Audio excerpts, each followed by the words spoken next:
এই জীবনের সবচেয়ে বড় একটা দুঃখ হলো কাউকে ভালোবাসা আর অন্য কারো সঙ্গে সংসার করা। যাকে ভালোবাসা হয় যদি জীবনে তাকেই জীবনসঙ্গী হিসাবে পাওয়া হয় তাহলে তার থেকে সুখের আর কিছু হয় না। কিন্তু মনের মধ্যে কাউকে আজীবন ভালোবেসে অন্য একটি মানুষের সঙ্গে সুখে থাকার অভিনয় করাটাই হয়ে যায় জীবনের সব থেকে বড় চ্যালেঞ্জ। সে ভালোবাসার মানুষকে পাওয়ার একমাত্র উপায় হয় স্বপ্ন আর কল্পনা। ঘুমের রাজ্যে স্বপ্নে অথবা কল্পনায় তাকে চিন্তা করা হয়। বাস্তব আর কল্পনার মধ্যে থেকে যায় আকাশ পাতাল তফাৎ।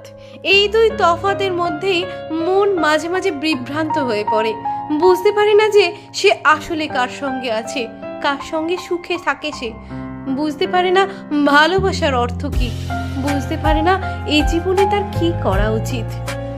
যদি তোমাদের কারো জীবনে এরকম ভালোবাসা হয়ে থাকে তবে তোমরা অবশ্যই শেয়ার করো কিন্তু।